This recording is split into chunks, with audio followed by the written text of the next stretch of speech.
Hola, buenos días a todos. Gracias por venir. Ahora decía María José, estoy como un flan, tío.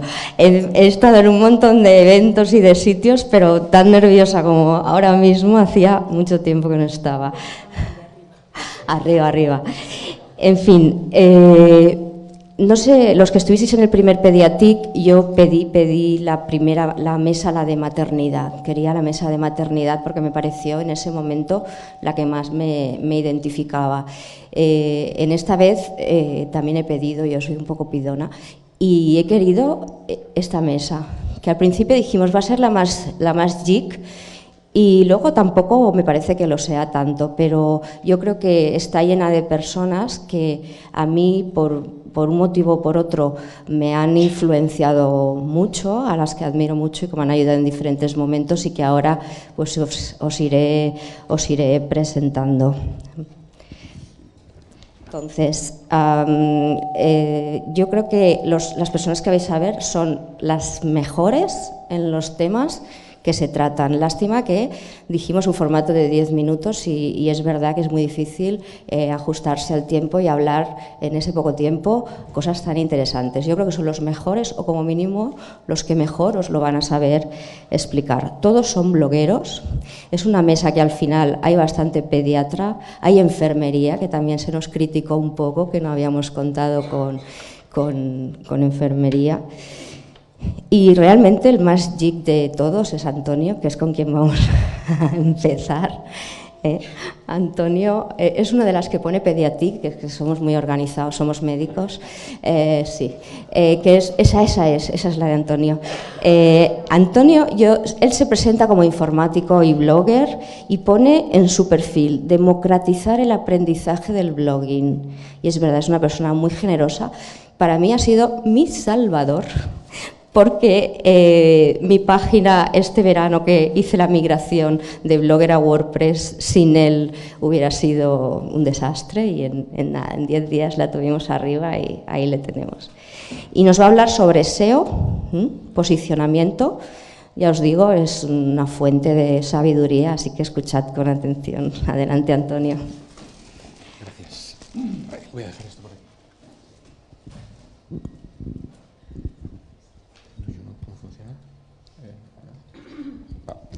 Hola, buenos días. En primer lugar, muchas gracias a la organización por invitarme. Y es verdad que hoy se va a demostrar lo importante que es ser conciso, como habéis dicho algunos antes. Yo lo voy a intentar y voy a contaros pues una serie de trucos o recetas muy sencillitas para que empecéis a mejorar vuestros blogs. Bueno, desde el principio podríamos decir, ¿no? Es verdad que el SEO es una parte muy importante para los que tengan un blog, y tengo mucha curiosidad por saber cuántos de vosotros tenéis blog. Bueno, no está mal, no está mal. Espero que después de esta pequeña charla alguien se anime más también a tener un blog. La segunda pregunta sería, ¿qué hacéis los que tenéis blog para tener más visitas? Y esa es un poquito la parte que vamos a ver hoy, ¿no? Pues bueno, voy a intentar un poco daros esas recetas o tips para que, pues como ya decía, podáis empezar a mejorar vuestros blogs. Voy a ver si se... Bueno, vamos a empezar con un pequeño test. El test consiste en que eligierais una de estas vacas. Imaginaros que vais por el campo y veis todas estas vacas. ¿Cuál elegiríais? En principio, no tenemos argumentos ni razones para elegir una concreta. Sin embargo, en esta otra diapositiva, seguramente elegiríais la de color púrpura. Os recomiendo como primer tip que leáis el libro La vaca púrpura, que es un libro escrito por Seth Godin, que es un gurú del marketing digital, y que os recomiendo que sigáis también. Tiene un blog muy interesante que no es nada típico y es bueno, pues muy recomendable. Elegir esta vaca entre todas lo hacemos porque es la que destaca. Pero, por supuesto, el SEO, que es un poco, bueno, pues a lo que viene, por lo que viene esto de la vaca púrpura, en el SEO, ser vaca púrpura podría ser aparecer entre los 10 primeros lugares de las búsquedas de los resultados de Google, de las búsquedas de Google, perdón. Eso sería ser una vaca púrpura, estoy ahí, en las primeras posiciones, pero con eso no hacemos nada. Si el contenido que ofrecemos no tiene calidad, no es útil ni valioso, pues seguramente, como esa vaca que a lo mejor tiene una carne mala o una leche que no es buena, pues tampoco serviría de nada que fuera púrpura, ¿no? El SEO es visibilidad. El que no está en Google o el que no aparece en Google, pues simplemente no existe. Es decir, que si tenéis un blog, que es una herramienta muy útil para que divulguéis cualquier proyecto, cualquier negocio, cualquier causa, pues ya digo, es muy útil. Y aparecer en los primeros lugares de las búsquedas de Google, pues es vital. Bueno, esta diapositiva es el resultado de una encuesta que se hizo, que la hizo Orbit Media a 1000 bloggers o más de 1000 bloggers de todo el mundo y es bastante fiable. Y nos dice que, no sé cómo apuntar. Tienes el botoncito de arriba, este es el last, no, este es el Vale, gracias. A ver, vale. Tenía ganas de hacer esto. Bueno, pues esta encuesta dice que, como veis ahí, las fuentes de tráfico hacia un blog, de dónde vienen las visitas, nos dice que casi todos los bloggers usan las redes sociales. Esto sería también un segundo tip que podríais archivar. Tenéis que usar las redes sociales como fuente para vuestro tráfico, no al revés. No tener un blog para que entren a las redes sociales, sino que tiene que ser al revés. Tener las redes sociales al servicio de vuestros blogs. Y lo que vemos aquí, es que solamente el 50% usa el SEO. El SEO es importante, pero bueno, como veis, no lo utilizan todos los bloggers. Y luego hay otro apartado interesante, que es que un 34% usa el email marketing, que es otra de las herramientas que deberíais usar desde el principio si tenéis un blog. Las redes sociales para divulgar vuestros contenidos y contactar con vuestros usuarios, y el email marketing, es decir, tener una newsletter o un boletín de noticias para fidelizar lectores que se pueden convertir finalmente en clientes si tenéis un negocio o en seguidores de vuestras causas. Bueno, y vamos a pasar directamente a esos 5 trucos que os decía, esas 5 recetas que son muy sencillas. Creo que no funciona. Sí, funciona bien. Vale.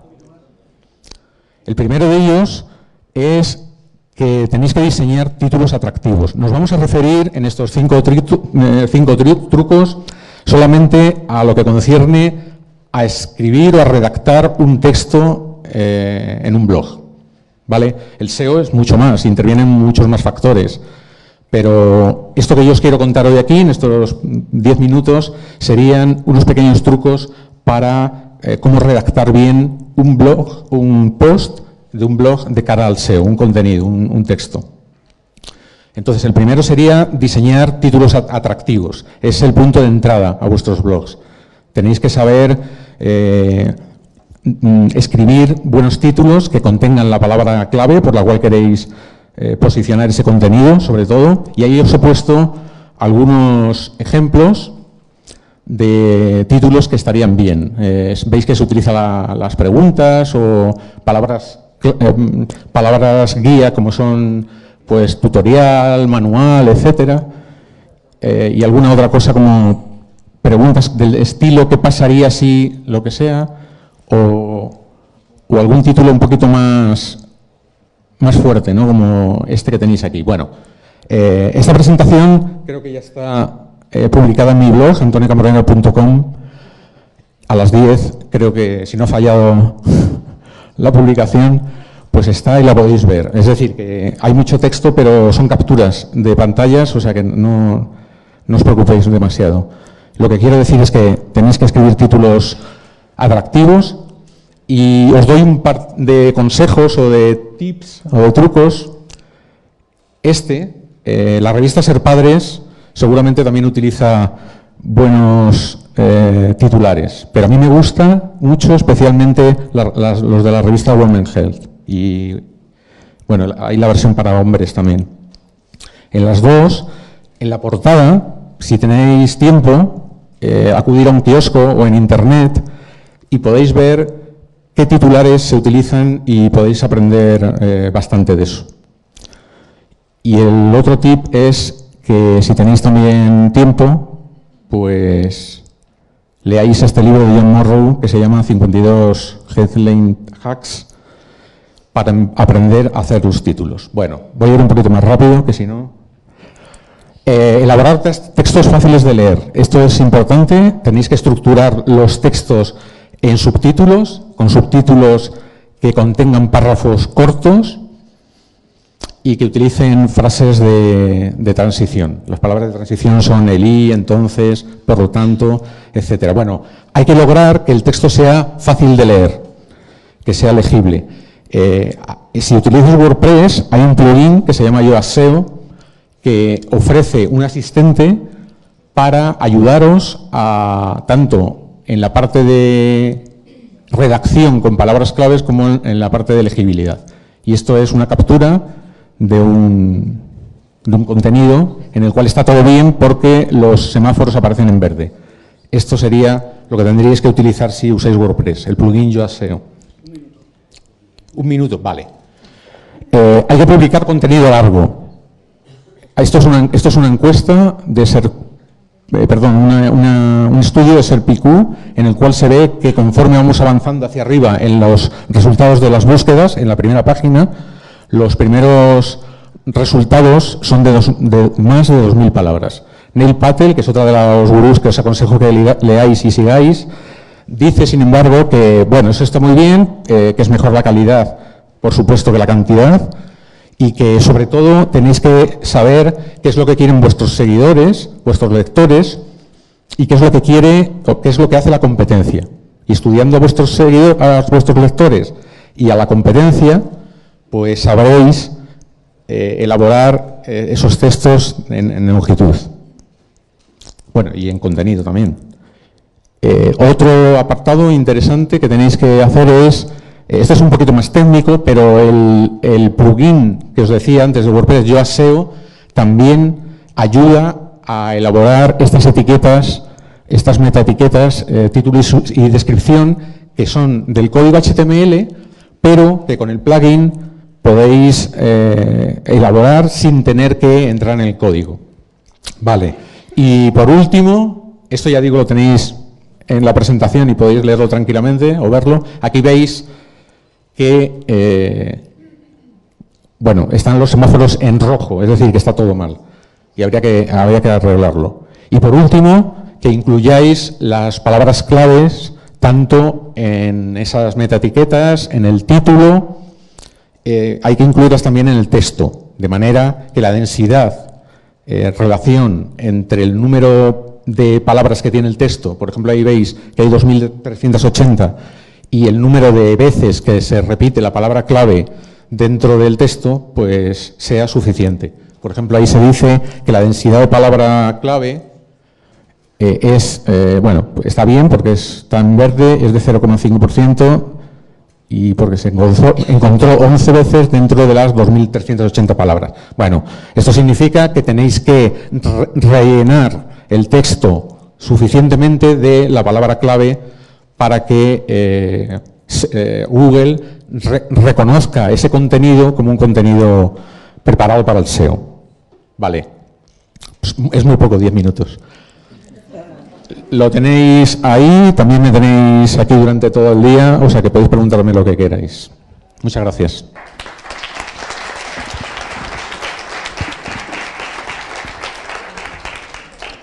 Bueno, La segunda ponente es Marian García, supongo que la conocéis más por su alias. Hoy ha venido ella, no es su hermana la guapa, y ella es igual de guapa que su hermana. Es la boticaria García. Que sepáis que estuvo a punto de venir al primer Pediatric, aunque ni ella lo sabe, porque a mí me la recomendaron. Lo que pasa es que era como anónima, ¿no? Y el blog se llamaba El Gremlin no me come o algo así, y dio un poco de grima, como pediatra. Y como no la conocíamos, cosa que fue un error, que ya tenía que haber estado con nosotros. Y yo quería que ella nos hablara de la marca personal, ¿no? Del recorrido que un profesional sanitario puede hacer, sanitario o, bueno, afinidad con los niños, puede hacer en las redes, porque ella ha construido una marca personal impresionante, ¿no? Divulgando en todos los canales. Adelante. Bueno, muchas gracias, Amalia. El que la sigue la consigue, no estuve en el primero, pero fíjate, solo había que cambiarse de nombre. Bueno, pues cuando Amalia me pidió que hablara de marca personal, a mí lo que me vino a la cabeza fue unicornios y humo morado.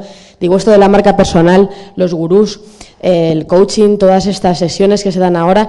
Yo no soy un gurú, yo no soy coach, hay gente que lo hace muy bien, hay gente que lo hace muy mal, pero yo soy farmacéutica, ¿no? Entonces dije, ¿cómo vamos a enfocar esto? Yo me identifico más con Gila que con un gurú.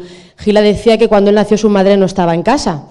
Y yo siempre digo que cuando yo nací mi madre estaba de guardia, porque mi madre ya había salido de cuentas y yo ya estaba naciendo en el hospital y mi madre no llegaba porque ella se resistía a abandonar la farmacia. Yo nací ya casi farmacéutica y con 23 años estaba aquí solica en un pueblo de Cuenca, Villaescusa de Haro, 500 habitantes, y esa era mi farmacia, ese era mi escaparate al mundo por el que podían pasar 500 personas máximo al año, y allí pues no había unicornios, allí lo que había eran ovejas, había bastantes más ovejas que habitantes. Y bueno, pues como Bob Esponja yo pensaba, ¿qué hago, no? O sea, estudié 3 carreras, siempre he sido muy ansiosa para todo, un doctorado, y llevo aquí 7 años en un pueblo de 500 habitantes y mi consejo solo puede llegar a 500 personas.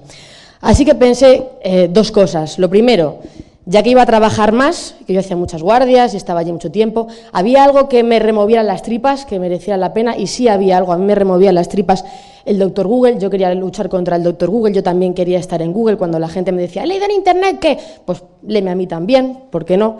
Y lo segundo, hay algo que me guste mucho, a mí siempre me ha gustado escribir, este es el concurso Coca-Cola 53, bueno, pues el mío fue como 25 años antes, pero yo ya, a mí siempre me gustó escribir, aunque me fui por las ciencias, ¿no?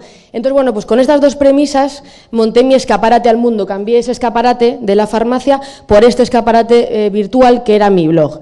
Y el blog, bueno, pues esta mañana, a las 6 de la mañana, tenía 9 millones de páginas vistas, que no me gusta hablar de páginas vistas, sino de consejos, porque cada post es un consejo que se ha llevado alguien. Y lo importante del blog, pues es que es la casa madre de la marca personal, ¿no? Porque las redes sociales están muy bien, pero pueden desaparecer en cualquier momento, pero el blog es de uno. Así que os voy a contar rápidamente, yo solo llevo 2 minutos, ¿Cómo lo he hecho para pasar del escaparate aquel a los 9 millones de visitas? Pues en primer lugar, como Adele gritando Hello, it's me. Amalia, tengo que decirte, querida, que tardaste 3 años en seguirme, porque eso del nombre del Gremlin realmente te debía dar bastante grima. Es una travesía en el desierto cuando empiezas, tú hay gente que admiras y la quieres seguir y entonces tú lo intentas y ellos no te siguen. Bueno, el día que Amalia me siguió monté una fiesta en casa, mi marido decía, ¿qué pasa, Amalia? Arce me sigue, ¿por qué estás loca? Bueno, pues eso era importante, ¿no? Para mí. La manera de hacer esto, pues daría para muchas charlas, pero bueno, me dediqué a intentar que la gente me conociera, pero me di cuenta que la mejor manera de que la gente me conociera era, pues como los enanitos, hacer contenido de calidad, pero yo empecé a hacer contenido de calidad como loca y me di cuenta que lo estaba haciendo mal. Bueno, no me di cuenta yo, se dio cuenta una amiga mía, que se llama La Madre Tigre, se llama Natalia, tenía un blog que se llama La Madre Tigre, y me dijo, frena bonita que lo estás haciendo fatal, no te vas a comer una rosca con esto de los blogs porque no tienes ni idea de escribir, no tienes ni idea de SEO, lo haces todo mal, las imágenes, la estructura, todo. Y ella desde Alemania, que vive en Alemania con sus 5 hijas, me dio unas clases por WhatsApp y me decía, esta semana vas a cambiar los títulos, y yo los cambiaba, esta semana vas a cambiar no sé qué. Yo le hice caso en todo, ella no es profesional, ella... Bueno, ya tiene 5 hijas, ni siquiera trabaja actualmente, pero es muy friki, todo esto va de ser muy friki y de tener amigos, la conocí por las redes, además. Le hice caso y cuando ya le había hecho caso en todo, me dijo, bueno, pues ahora le vas a echar cara porque ya tienes esto que más o menos está funcionando, tenemos un SEO que no está mal, pero el mundo está lleno de gente buena que lo hace muy bien y tú tendrás que pedir algo, ¿no? Tú tienes que escribir un libro. Yo no conocía a nadie que hubiera escrito un libro y me dijo, sí, hombre, ¿conoces a una? Digo, sí, a la que fui a la feria del libro a que me lo firmara, esa es la única que conozco. Ah, pues escríbele un mail. Y yo, la gente que me conoce sabe que no soy de pedir favores, pero dije, bueno, ella me lo dijo, yo le había hecho caso en todo, digo, voy a escribir un mail. Le mandé un mail a esa persona, me dijo que me daba la dirección de su agente, pero que yo no iba a escribir nunca un libro porque era muy complicado escribir libros, había muchos libros de padres, pero que podía conseguir pasarle el contacto a alguien para que me metiera en una cabecera en una revista. Y acabé en Ana Rosa Quintana. Estuvo bien.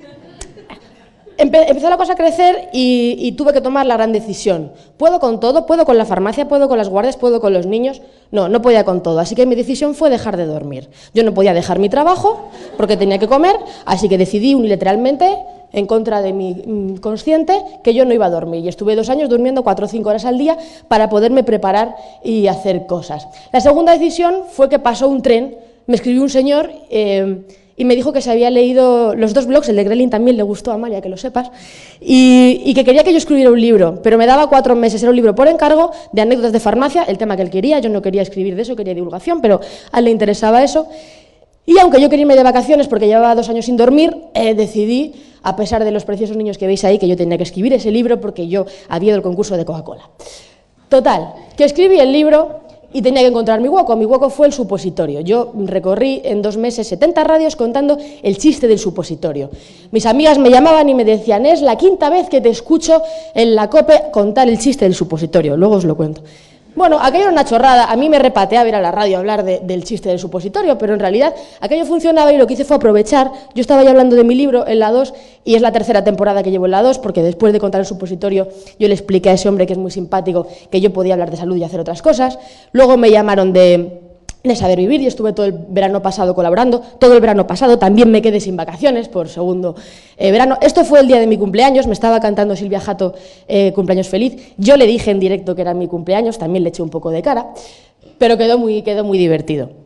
Bueno, del supositorio al moco, al final conseguí después del supositorio llegar al moco, que es el libro que he publicado ahora, que es el que yo quería publicar porque era de divulgación, pero primero tuve que pasar por una travesía de chistes. Luego llegó el miedo, me ofrecieron desde un laboratorio hacer monólogos sobre mi libro, de supositorio también, y bueno, pues era delante de 200 farmacéuticos, el primero era en Madrid, en el Teatro de Bellas Artes, y yo no quería hacerlo porque yo me cagaba de miedo, con perdón, y quería no hacerlo, pero yo sabía que si lo hacía lo iba a pasar mal, pero si no lo hacía también lo iba a pasar mal, si les decía que no, luego me iba a sentar mal porque me iban a invitar a ese evento y iba a decir, fíjate, ahí podía haber estado yo contando el chiste del supositorio. Total, que lo hice, firmé 4 bolos y al final fueron 11 y ya una vez que hice eso, pues hacer un monólogo es de lo más difícil que puedes hacer en la vida, luego está el Ignite, que es más difícil todavía, pero eso todavía no lo sabía. Total, que después de eso, bueno, pues fue como un paso, ¿no? Hizo también que me soltara más. Llegó el premio, el punto de inflexión del año pasado, cuando me dieron el premio de 20 blogs, en el que tuve que reenfocar, porque me ofrecieron moverme a 20 minutos y la gente me decía, ¿pero cómo te vas a ir? Yo estaba en Ana Rosa, pero bueno, pertenecía a GES Magazine, era una cabecera internacional, y todo el mundo en mi entorno, menos Laura Baena, que es muy lista y por eso vendrá esta tarde, me dijo, no, tú te tienes que mover.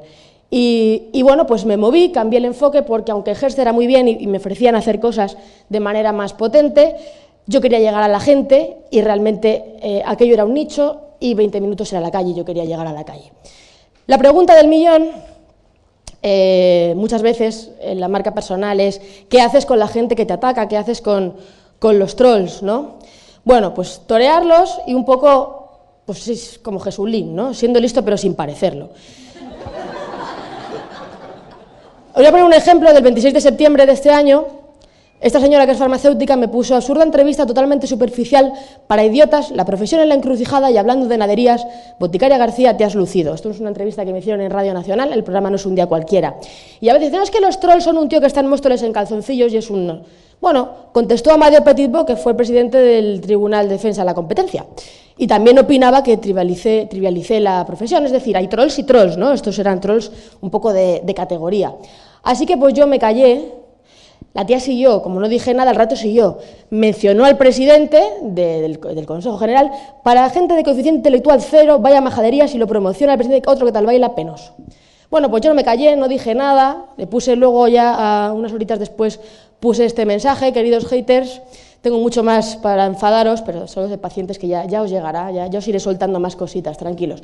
Bueno, esto que te puede causar un estrés, ¿qué hago o no hago? Al final lo que resultó de esa entrevista es que yo me quedé en el programa también, y ahora tengo un espacio todos los domingos, que también es un tema ese, podríamos hablar otro día, para hablar de salud en un espacio que tiene 1 millón de personas. Una persona, o sea, unos comentarios que eran súper negativos, yo podía haber hecho pues mira, no, o sea, al final lo importante es eso, ¿no? En resumen, trabajar mucho en algo que te apasione, atreverse a correr riesgos. Hay que correr riesgos. Yo me arriesgué, reducí horas en la farmacia, tuve que meter más gente, no sabía si me iba a ir bien, no, pero había que lanzarse y sobre todo rodearse de gente que te haga sentir mejor.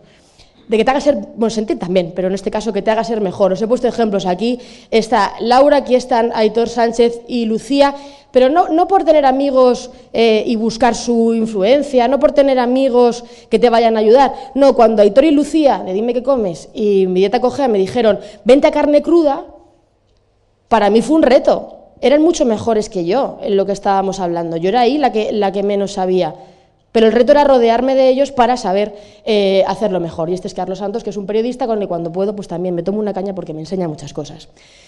En definitiva, no esperéis a ser perfectos. Yo me lancé desde aquel escaparate, de aquel pueblo pequeño, y al principio lo hacía realmente mal. Y como decía Séneca, que le copió Oprah Winfrey, pero la frase es de Séneca, la suerte es lo que ocurre cuando la preparación se encuentra con la oportunidad. Muchas gracias.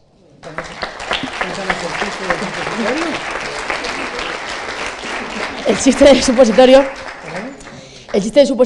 es una señora, bueno, una chica que además era joven y llegó a la farmacia y me dijo que se había comido un supositorio, pues lo típico, ¿no? Que hace muchas veces me como un supositorio. Y entonces yo le pregunté que por qué se había comido el supositorio y me dijo que porque en la caja ponía vía rectal y lo más recto era por la boca. Muchas gracias. Bueno, seguimos. Ahora María Angustias Salmerón, que no sabíamos si llegaría, pero ha llegado antes que su bebé. Es pediatra, es madre, defensora de la crianza única, y yo la sigo desde hace un tiempo por varios motivos, pero uno es por el que ha trabajado mucho sobre los adolescentes, ¿no? Nuestros niños, qué hacen en las redes sociales y cómo hacer que todo vaya mejor. Muchas gracias especialmente a ti, Amalia, por permitirme estar aquí. Ella fue la que contactó conmigo.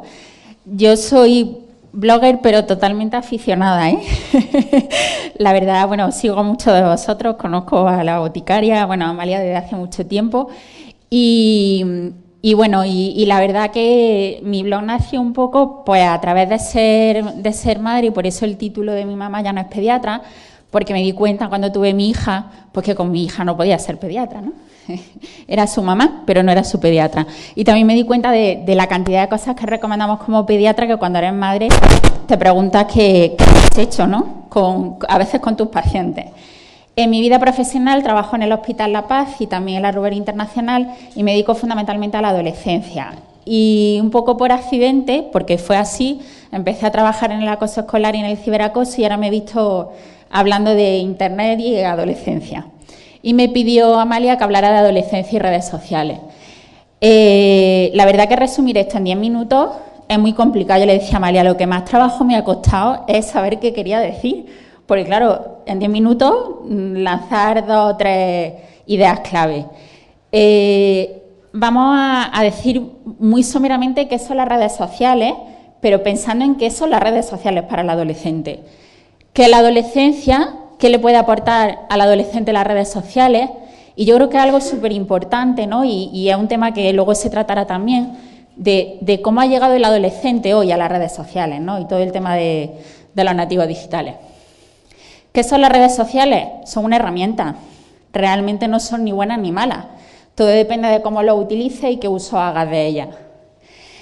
Tienen una característica, y es que permiten la comunicación, y yo creo que esa es la clave, ¿no? Y la comunicación implica muchas cosas, y un adolescente, para que aprenda a comunicarse, probablemente tenga que tener ciertas habilidades.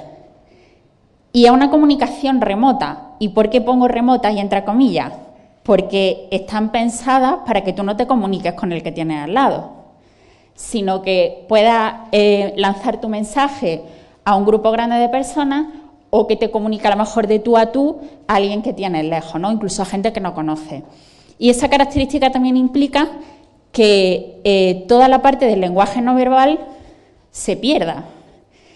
Y eso es una característica que no podemos olvidar, porque si tú, por ejemplo, no escribes un mensaje y te tragas una coma, puedes decir que no vas o que sí que vas. Todo depende de cómo lances el mensaje. Y hay otra característica, y es la velocidad. ¿Qué ocurre? Y esto hablamos de redes sociales, pero lo podemos aplicar a cualquier cosa relacionada con Internet. Pues ocurre que el tiempo, cuando tú te comunicas con alguien en el tú a tú, cuando éramos adolescentes, tu mensaje llegaba a tu amigo, llegaba a tu clase. ¿Qué ocurre cuando tú lanzas un mensaje en las redes sociales? Que no queda en ese momento, sino que puede perpetuarse y puede quedar para siempre. Y ocurre igual con el espacio. No queda en el sitio donde tú lo has dicho, ¿no? Si vosotros estáis tuiteando algo que yo he dicho, no queda aquí, ¿no? Sale. Y puede llegar incluso a ser a nivel mundial.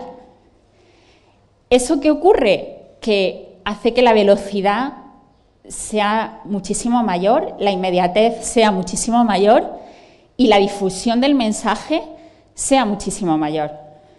Y al final, estas son las principales diferencias cuando tú te comunicas de tú a tú o te comunicas a través de las redes sociales. O no, permiten comunicarse o no. Todo depende.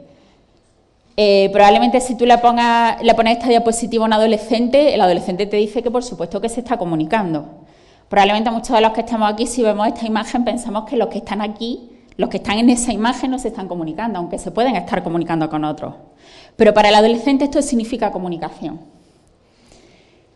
Bueno, ¿y qué es un adolescente? Cuando yo empecé a trabajar con la adolescencia, había compañeros que me decían que si estaba loca. Pero tú qué... Bueno, para esto tendría que contar un poco mi trayectoria profesional muy brevemente. Yo decidí hacer pediatría porque quería hacer neonato. Cuando estaba terminando la residencia, yo la hice en Granada y bueno, en ese momento neonatología era muy difícil porque el trabajo en el hospital estaba muy difícil y dije, bueno, pues como me gusta mucho atención primaria también, voy a hacer gastroenterología pediátrica.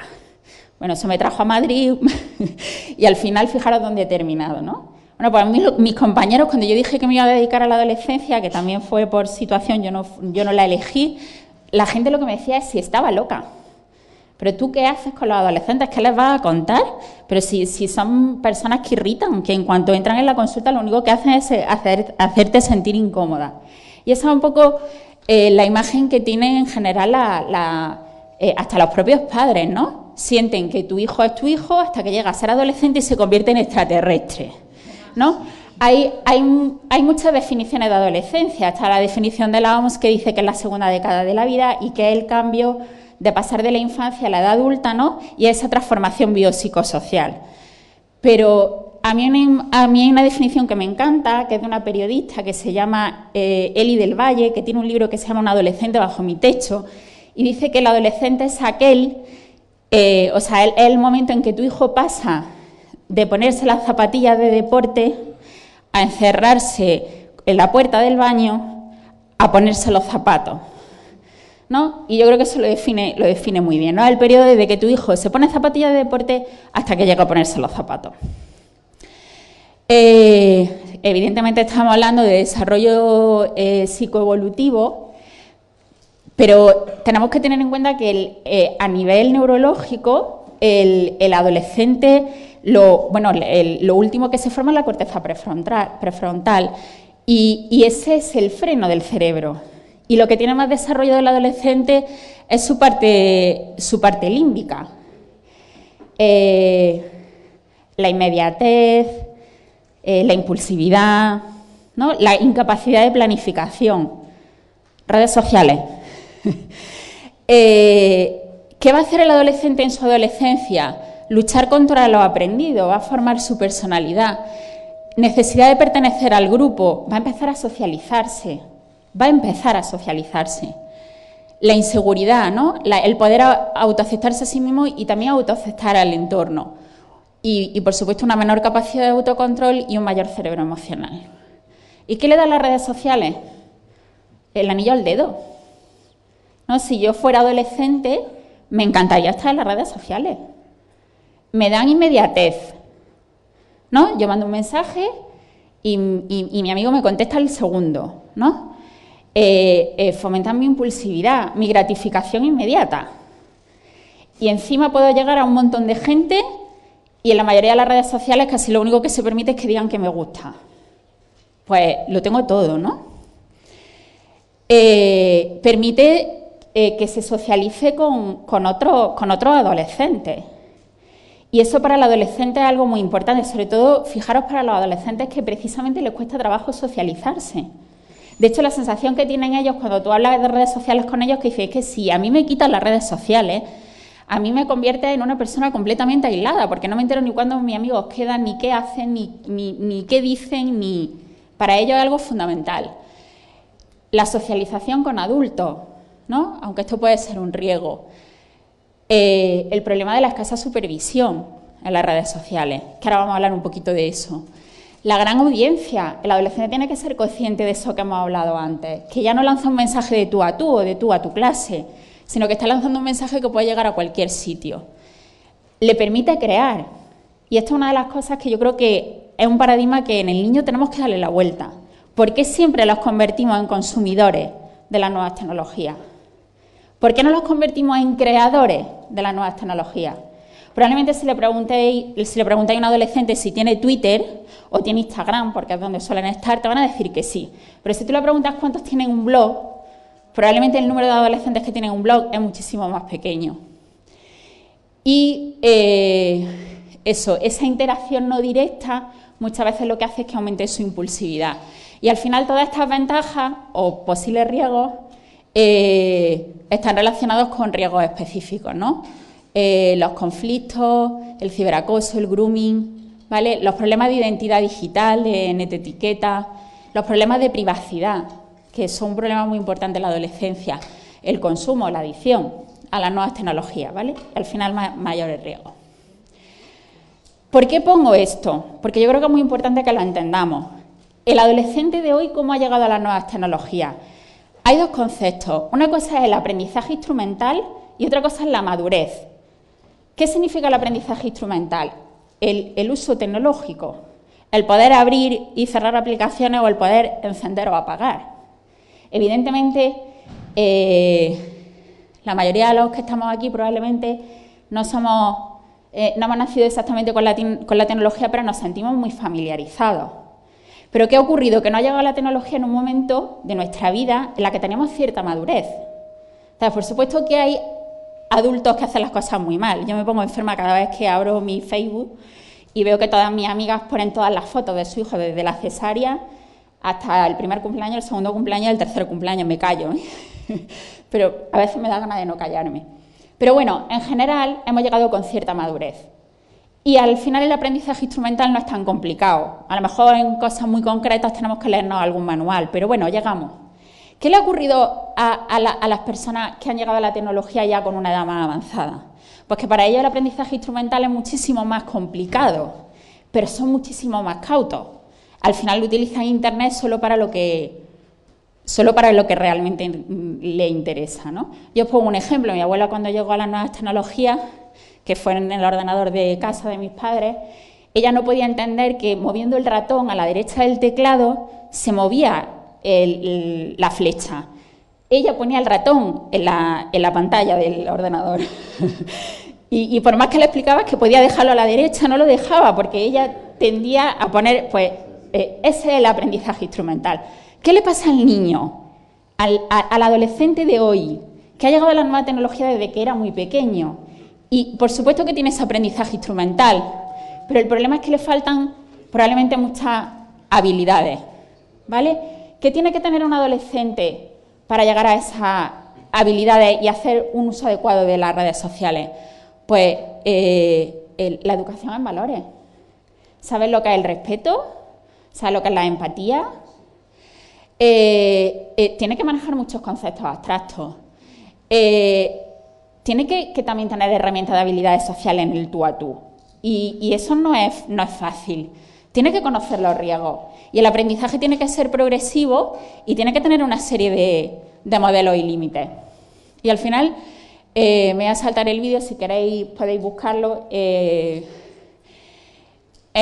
Habla sobre todo de cómo un niño termina imitando totalmente a su padre, pero al final los modelos son fundamentales. ¿Cómo os comunicáis? ¿Quién tiene hijos de los que estáis aquí? ¿Cómo os comunicáis con ellos? ¿Los miráis a los ojos?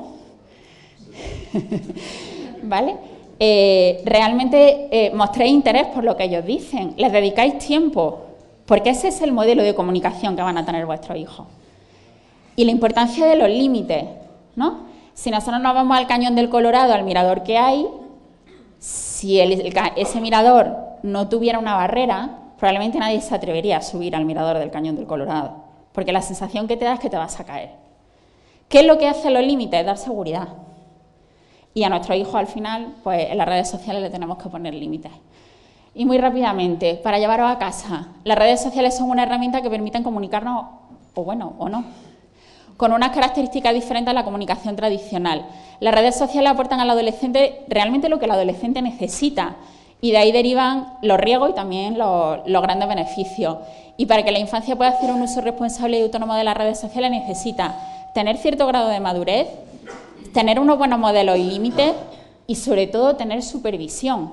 Si mi hija, que es muy pequeña todavía, gracias a Dios, no sé qué haré cuando llegue a la adolescencia, me pide un coche, yo no le voy a regalar un Ferrari. Le compraré, o a lo mejor ella tiene que participar en esa compra ganando dinero, un coche que funcione, pero que no le permita ir a 200 por hora. ¿Le regalamos Ferrari a nuestros hijos, las nuevas tecnologías? Bueno, muchísimas gracias.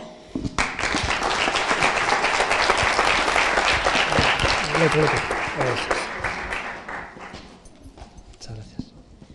Bueno, gracias. Además, le pedí que diera una visión en cierta manera positiva, porque siempre que hablamos de adolescentes y redes sociales siempre es muy negativo y gracias. Bueno, seguimos. Mónica. Creo que sí, ¿no? ¿Le toca a ella? Sí. Sí, ella no sé ni cómo presentarla porque es una persona que, una admiración muy grande, es médico divulgadora de urgencias, conoce 2 sistemas sanitarios muy bien, es una luchadora, abandera la defensa de una profesión digna, algo que en el día a día se nos olvida. Y nos va a hablar de la ética en las redes sociales, es una gran experta y además hace unas presentaciones preciosas. Adelante, Mónica. Buenos días. Poneros de pie y estiraros, porque llevamos ya mucho rato. Poneros de pie, aunque sea un segundo, para que nadie se duerma. Bueno, muchísimas gracias, Amalia, por la invitación. Además, cuando me llegó la invitación estaba en pleno... Ya os podéis sentar. ¡Jo, qué bien mandados sois, qué bien mandados! Estaba en pleno proceso de expediente disciplinario, que sabéis que he tenido un expediente disciplinario. Lo mío han sido... ¿Dónde está Marian? Lo mío han sido haters institucionales por culpa de mi blog. Entonces, bueno, pues venir aquí a hablar de ética en redes sociales para mí tiene un particular valor. Preparando esta presentación, como sabía que iba a haber muchos pediatras, he buscado entre mis dibujos niños, y me he encontrado con esta que hice hace ya 6 u 8 años para la revista Spanish Doctors, y de repente me doy cuenta que está totalmente desfasada. Encontrar un grupo de niños jugando y uno con una tablet a día de hoy es casi imposible, ¿no? Parece que esa imagen es mucho más actualizada. Vivimos en un mundo de cambio. Voy a dividir la presentación en 3 pequeñísimas partes. Una, un poco centrarnos en los cambios que ahora mismo más están influenciando la forma en la que vivimos. Después voy a hablar por qué tenemos que estar en redes sociales los médicos y los sanitarios en general, y por último, dónde pueden las cosas ir mal. Bueno, no tan mal como me ha ido a mí, pero mal. Bueno, me encanta esta frase de Andy Stallman: el cambio que vivimos como sociedad es extraordinario. En el proceso de evolución humana, Internet es el nuevo fuego. Antes nuestras comunidades eran alrededor de una zona muy pequeña.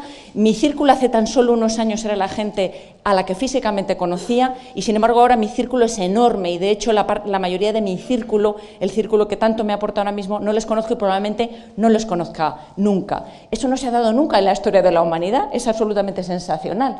De hecho, fijaros que esta imagen está ya totalmente desfasada, esa sensación que teníamos hace muy poco tiempo de sentirnos atados a nuestro teléfono móvil ha pasado a ser esto. En el teléfono móvil es parte de nosotros, es una parte imprescindible. La cantidad de objetos que han desaparecido por el teléfono móvil es impresionante. Ya no se siente uno culpable por necesitar el móvil, sino que la vida sin el móvil es imposible. Este chiste que he traducido de forma un poco libre me encanta. Creo que es el único caso de cuarentón intentando entender Snapchat. Fijaros que nos encontramos en un momento histórico en el cual nuestros hijos saben más de algo que nosotros. Eso tampoco se ha visto nunca. Antes éramos los padres los que sabíamos de todo y los niños los que sabían menos y nosotros los que enseñábamos. Y ahora resulta que ellos van por delante en algunas cosas. Esto es otra cosa que a mí me impresiona, ¿no? Cuando en 2011 la ONU declaró Internet derecho humano altamente protegido. Qué pasada, ¿no? Cuando en la realidad estamos viviendo esto, ¿no? 1.500 muertos en el Mediterráneo en los últimos meses. Se mezclan dos mundos opuestos, extraños, más antagónicos que nunca, ¿no? Que tengamos algunos absoluto derecho a Internet, que algunos nos cabremos porque se va el wifi o porque... y gente no que se está ahogando en el Mediterráneo. Son los dos extremos. Convivimos ahora mismo con esto, convivimos con la absurdez de la tecnología llevada a la máxima expresión. Nos venden cosas como estas, ¿no? Ahora es muy corriente pues estar en un restaurante y que la familia de al lado tenga a los niños enganchados al teléfono o a la tablet mientras ellos comen, ¿no? Niños que no van a saber ni siquiera estar en una mesa, que hasta ahora era una de las características de los niños españoles, por ejemplo, frente a los ingleses que sabían estar en una mesa. Yo creo que dentro de nada tampoco van a saber estar si no están pegados a una pantalla. Esto que es, lo empezamos a ver con cierta normalidad, bueno, pues seguro que conocéis ya este último artículo del American Academy of Pediatrics que desaconsejan que ningún niño de menos de 18 meses se acerque a una imagen virtual y, sin embargo, dan valor a la conversación por Skype con la abuelita, ¿no? Dicen que, bueno, que los más pequeñines sí que para hablar por Skype con la familia puede tener un cierto valor. Bueno, me ha parecido interesante.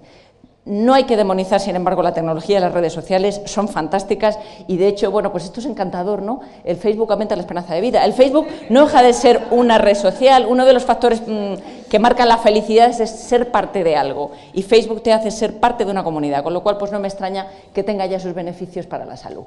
Esta cifra... Ah, no, he quitado la cifra al final, tenía demasiadas cosas aquí. Bueno, 400 millones de fotografías subidas a Internet en el último trimestre. Datos del 2014 probablemente desfasados, probablemente sea mucho más. Pero fijaros esto, una persona ve en un día más fotos que veía hace un siglo una persona en toda su vida. Mi abuela, que nació en 1902, probablemente en un día veía menos fotos de las que veo yo. Al revés, vio en toda su vida menos fotos de las que veo yo en un día y probablemente la mitad de las que ven mis hijos, pero bueno, pero fijaros las consecuencias de esto son grandes y yo creo que una de las razones por la cual, es una idea mía, pero bueno, la comparto, por la cual hay tanto problema de ansiedad y de depresión en adolescentes que están excesivamente expuestos a su propia imagen, al selfie. Yo cuando era adolescente me veía por la mañana y por la noche en el espejo y luego al pasar por un escaparate decía, vaya culo, pero ahora te ves el culo continuamente y el pelo y la tripa y... ¿Qué efecto puede estar teniendo esto? La exposición a tantas imágenes posiblemente nos está cambiando la forma como nos comunicamos. Es curioso que ya es raro ver a alguien por la calle hablando por teléfono así, la gente va hablando por teléfono así, porque ya hablamos por el WhatsApp, ¿no? Y esperamos a que otro nos conteste. Es interesante, ¿no? La verdad es que es un fenómeno sociológico con el cual estamos viviendo tan deprisa que a veces pararse a pensarlo es interesante también. Damos más importancia... Este le va a gustar a Esther, seguro. ¿Verdad, Esther? Damos más importancia a la foto de lo que hacemos más que lo que hacemos, a la foto de lo que comemos más de lo que comemos, a la foto de la fiesta en la que estás más a cómo lo estás pasando, ¿no? Estamos llegando a la absurdez de tener que reflejar todo. Voy al baño, hago caca, una foto, ¿no? Estamos llegando a ver, es que eso está pasando, verdaderas absurdeces, ¿no? Hemos estado a punto de tener una mujer presidenta de los Estados Unidos, increíble, ¿no? Después de tener un hombre negro, no ha sido así, tenemos a un loco, pero bueno, de esta foto lo interesante es esto, ¿no? Lo importante no es estar con Hillary Clinton, sino salir en la misma foto que ella, increíble, ¿no? Estamos evolucionando de una forma rara como seres humanos. Bien. Una vez más, no quiero demonizar, el uso de la fotografía es fantástico, el uso de las fotografías para pacientes ahora mismo están haciendo, por ejemplo, que ellos mismos, gente como este chico, cuelgue la foto del final de su quimioterapia y normalice la enfermedad, y haga que la gente que está pasando por una situación parecida se sienta acompañado, ¿no? Las fotografías tienen un valor bestial, siempre y cuando estén bien utilizadas. Tenemos un exceso de aplicaciones, a mí este me mata, este de poder llevar la monitorización del bebé intraútero continuo, a no ser que tengas un marido ginecólogo y te quedes a vivir en el quirófano durante todo el embarazo. ¿Qué utilidad puede tener estar escuchando el corazón del bebé continuamente? Hemos pasado de la estimulación baby Einstein a la estimulación intraútero. Dentro de nada les hacemos que salgan ya hablando inglés. Si en vez de ponerles música en el puñetero este baby pod les ponemos inglés, por lo mismo nos salen ya bilingües. Vivimos muy medicalizados, tenemos familias verdaderamente medicalizadas. A mí esta campaña de hace 3 años me pareció bestial, el pediatra uno más de la familia. No, la abuela uno más de la familia, el abuelo, el tío y la prima. Pediatra no es uno más de la familia, el pediatra es el pediatra. Somos gente que estamos más formados y con más conocimientos de salud que nunca en las generaciones y, sin embargo, más obsesionados que nunca y más hipocondríacos que nunca. Me encanta esto de la googleitis, cuyo tratamiento es así es la vida, ¿no? Esta campaña del Colegio de Médicos de Vizcaya me encantó, pero no cala, oye, no cala. La gente viene al médico buscando remedio para la vida y, bueno, como dice Mafalda, todavía no se ha inventado. Bien, ¿por qué tenemos que estar en redes sociales? ¿Cuál es la importancia de que los sanitarios estemos en redes sociales? Pues veréis, os voy a contar una historia personal a propósito de un tuit. Algo que me ha pasado a mí y que me ha parecido absolutamente fascinante. ¿Cómo se puede hacer educación sanitaria en redes sociales? Una de las razones para que los sanitarios estemos en redes sociales es hacer educación sanitaria. Esto me pasó a mí un día. Yo no veo fútbol, pero estaba allí yo con mi Twitter y oí en la televisión pues, que Torres había caído y que sus compañeros le salvaron la vida tirando de la lengua. Yo levanté la cabeza y vi esta imagen una vez más. A Esther seguro que se le pusieron los pelos de punta. Cualquier persona relacionada con la urgencia, ver caer a un futbolista de cabeza, uno piensa, Dios mío, la C3 y la C4 se las ha fracturado, que nadie le mueva la cabeza y de repente ves a los jugadores que le cogen la cabeza, fimba. Entonces a mí se me ocurre pues hacer una pequeña captura de pantalla en las notas del teléfono donde pongo un mensaje muy sencillo. ¿Qué deberían haber hecho los compañeros de Torres cuando cae al suelo? No tirarse directamente a la boca sin más, la lengua no se traga, tomarse unos segundos para valorar si respira, evitar a toda costa moverle la cabeza. Si hubiera tenido lesión en la vértebra cervical, le habrían seccionado la médula. Su ignorancia pudo costar caro. ¡Oh, Dios mío! Yo estaba diciendo que sus compañeros podían haber matado a Torres. ¡Buah! 700 retweets. Y la gente empieza a hablar y yo me empiezo a emocionar. ¡Ostras! Está llamando la atención. Hay aquí una oportunidad de educación sanitaria. Yo me empiezo a entusiasmar y hago con el Pic Collage, hago un pequeño montajito en el teléfono con las fotos otra vez, con las fotos de cómo la cabeza va de un lado para otro, y digo, querida prensa, esta vez directamente a la prensa, en la historia de Fernando Torres, los serios podíais ser vosotros educando a vuestros lectores, podéis salvar vidas.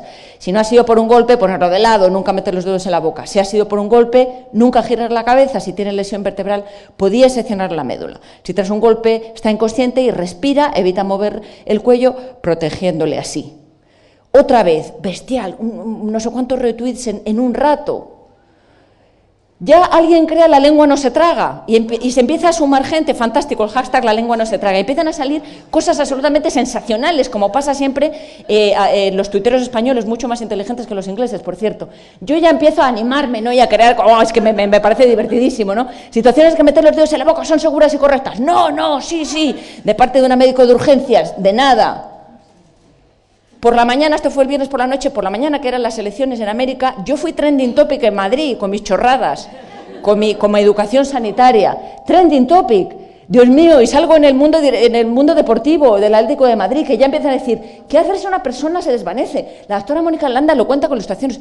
Ostras, que no han sido unos héroes, que a lo mejor se podían haber cargado. Bueno, pero ¿qué pasa, no? Llego al País. El País hace un artículo en el cual entresaca lo que estábamos diciendo los tuiteros. Pero claro, si no llegas a la televisión no vale de gran cosa, así que yo continúo y creo la importancia de los títulos de los blogs que nos comentabas antes. Le titulo que la lengua no se traga, coño, Y entonces cojo y hago lo que había hecho, las capturas de pantalla con un pequeño texto, las cuelgo todas y además bueno, me recreo y creo este algoritmo basado en los jugadores del Athletic, en el cual pues explico qué hay que hacer, ¿no? Cuando el jugador cae inconsciente, tal. Me lo invento un poco aplicado a la situación de Torres, pero obviamente con los conocimientos de una persona de urgencias, ¿no? Impresionante, porque ya lo siguiente es que me llaman de la 4 y acabo las noticias. Acabo las noticias con un documental. Vinieron a Segovia, en el campo de fútbol, pidieron permiso y estuvimos grabando 2 horas para un reportaje que duró 2 minutos. Lo de la televisión es increíble, ¿no? Bueno, pues a ello salí repitiendo 50 veces lo que hacer y llegué a las noticias. ¿Quién sabe si a través de este tuit algún día alguien se acuerde y alguien que tenga una fractura cervical se le salve la vida, ¿no? Es una manera también de hacer medicina muy interesante. Los tuits sobre salud son más creíbles si los crean médicos. Añado, enfermeras, obviamente, ¿no? Esto es un estudio serio que hizo la Universidad de Park, en Pensilvania, y esto es así, somos más creíbles que los periodistas, a poco, pero somos más creíbles que los periodistas. Uy, hay streaming, ¿no? Perdón. Y periodistas, perdón. Bueno, a ver, voy a repetir. Uy, 1 minuto, me dice, no repito, nada que se aguanten los periodistas. Bien. Tenemos que crear contenido, es muy importante crear buen contenido porque no hay cuentas institucionales con contenido. Eso significa que tenemos la obligación deontológica, además, porque está en nuestro código deontológico, aunque probablemente muchos no lo sabéis, el educar a la población. Con suerte, dentro de nada, vamos a estar recetando información, recetando blogs. Bien, Twitter es un aliado de los médicos. ¿Por qué? Porque nos estamos enterando de muchísimas cosas. Nos estamos enterando de mucho más de lo que vemos en las consultas, porque también, en vuestro caso, pediatras, hay muchísimos blogs de madres, ¿no? De padres. Podemos aprender mucho más de lo que pasa en las casas, de las creencias, correctas o no. ¿Dónde podemos meter la pata en redes sociales? Aquí yo soy la especialista. Creo que soy el único médico que tiene un expediente abierto por uso de su blog. Bien, dos cosas solamente voy a mencionar importantes. Y ninguna de ellas es decir que tu jefe es un tirano, porque eso no tiene interés ninguno. Bien, bueno. Vamos a ver, atención a pacientes online, responder a consultas online, eso es algo que no debemos hacer, eso es algo que conlleva mucho riesgo y eso es algo que tenemos que tener cuidado porque como médicos o como profesionales sanitarios tenemos esa tendencia a responder cuando alguien nos pregunta, ¿no? Por muchas razones.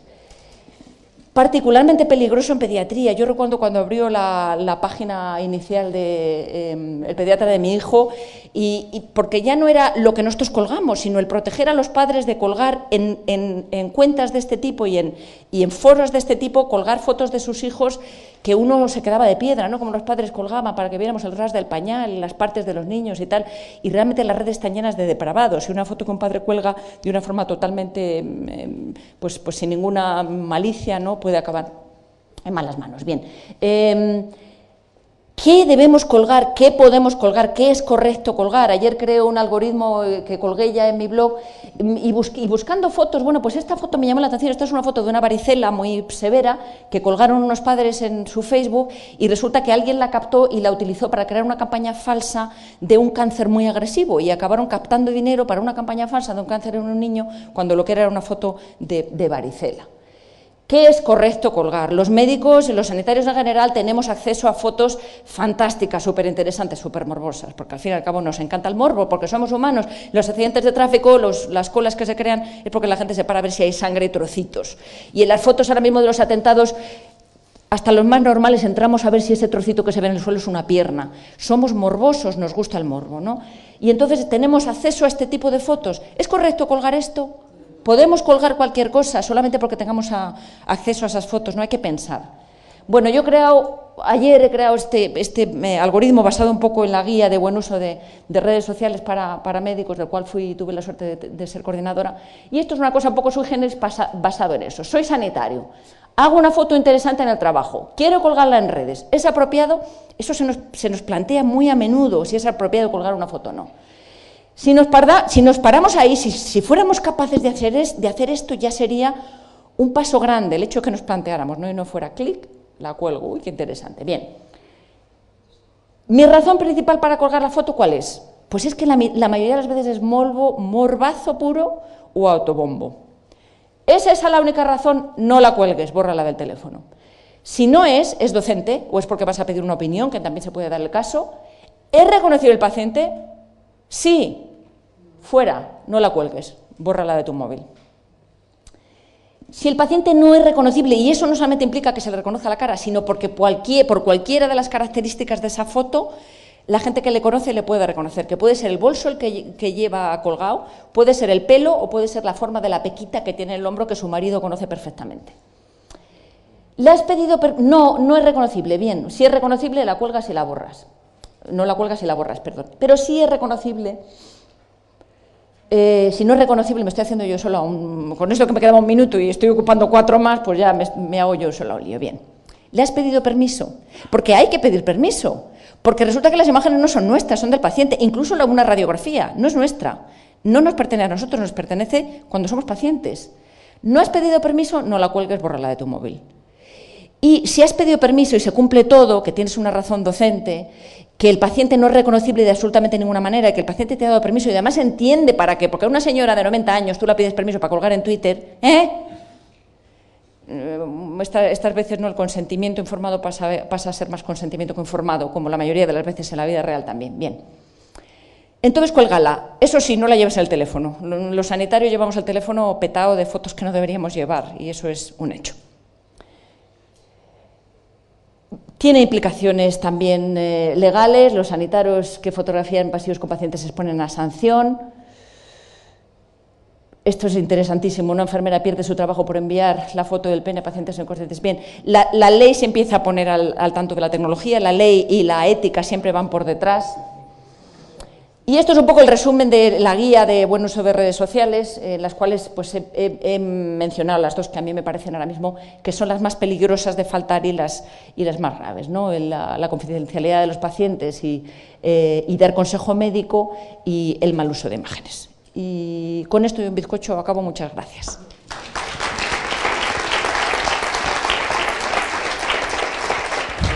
Perdona a los periodistas, mucho respeto. Bien, llega enfermería, seguimos con Chema. Chema es enfermero, se define como nómad, hacker, que es una palabra que da un poquito de miedo, y humanista. Conecta salud y conocimiento, tiene una capacidad de síntesis y de análisis brutal, yo sospecho que de trabajo también, y siempre aprendes mucho en sus charlas. Adelante, Chema. Muchas gracias. Bueno, pues vengo a hablar de un tema, como veis, apasionante, que es el de la validación de contenidos digitales en salud, algo que al principio pues, nos parecería un poco tal. Voy a intentar hacerlo lo más ameno posible. Bueno, ya me ha presentado Amalia, así que yo solo pongo esta diapositiva, así hago este disclaimer y ya todo lo que veáis a partir de ahora pues entra dentro de todo esto, ¿no? Vale, voy a intentar hablar de validación de contenidos desde el punto de vista no de la certificación, de esos procesos de acreditación así más farragoso, sino desde el punto de vista de cómo los pacientes nos validan a nosotros los profesionales en estos entornos, ¿no? Cómo realmente pues, entienden que nuestra información es interesante para ellos y les sirve de utilidad, ¿no? Y al final se trata un poco de conjugar objetivos. Nosotros como profesionales pues, queremos mejorar la salud de los pacientes, queremos resolverles todo tipo de dudas. Y los pacientes pues también nos consultan dudas. El problema es que los pacientes están el 99% del tiempo en su casa y cuando surgen dudas pues no estamos los profesionales para hacerlo. Y en esto la tecnología nos puede ayudar mucho. ¿Por qué? Porque al final la información siempre va a fluir por todos aquellos medios por donde menos resistencia haya. Y hoy en día la información fluye fundamentalmente por Internet y ahora cada vez más a través de WhatsApp. Bueno, 3 datos rápidos. Esto que ya sabemos todos, Internet ya es algo global, la mitad de la población está en Internet y la mayor parte está funcionando en redes sociales. La tasa de penetración de Internet es muy alta, en nuestros medios un 84%, lo cual quiere decir que prácticamente toda la gente está trabajando, está hablando, está conversando en Internet.